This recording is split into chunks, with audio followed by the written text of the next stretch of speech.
It did. So this is just a quick video on taking flight test parts and basically going from a high wing to an underwing. So this is the tail boom off of the Bronco. So this normally goes like that. This usually attaches up to the wing. You know, the wing is above. It's a high mount wing, and the booms sit underneath the wing. And then there's a bottom piece that goes back here, and you slide in your power pod, and you get your front motor and whatnot. So I'm gonna go from a high wing to an underwing, kind of like a Piper. And I'm using the FT Bronco wing, which again is normally a high mount wing. Normally, normally that's facing upward, and the boom usually sits actually right about here. So then you have your two wing panels together, and you have your second boom, somewhere right about here. Boom, twin boom. This is going to be a single boom. I'm using this as my fuse, and again, it's going to be an underwing or low mount wing. So you can see the difference now. I've already modified one panel to accept the fuse. So basically the modification is cutting out that small sliver, because now that we turn this over and that goes like that, this needs to be able to bend back over and create the airfoil and whatnot. The other thing I'm doing is, this is a competitor.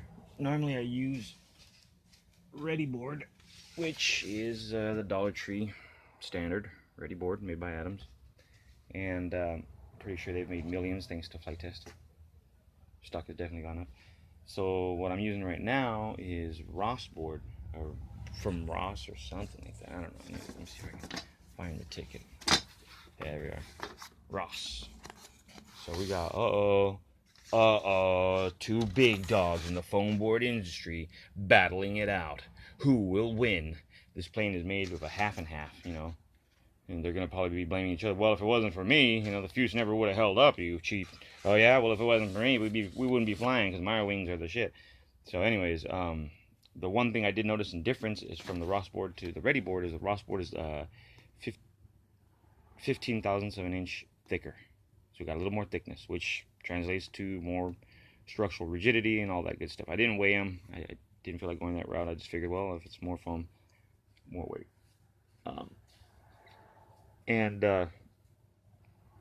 But they both share a common characteristic, which is the paper does not like coming off of one side. I haven't checked the Ross board. I know that on Ready board there's one side that peels off easy, one side that doesn't.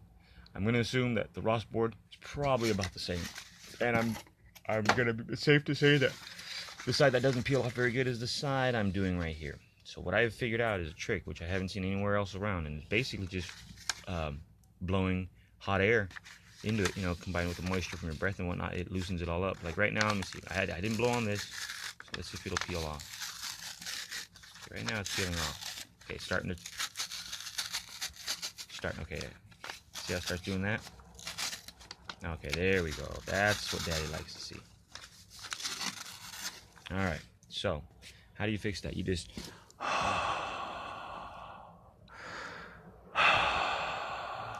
I don't know if it's just my bad breath or what, but usually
can see that what wasn't coming off before just came off.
Alright.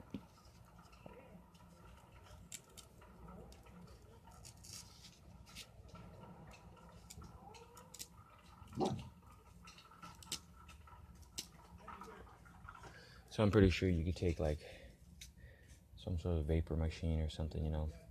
Hell, you could probably take an iron with a steam, you know, setting.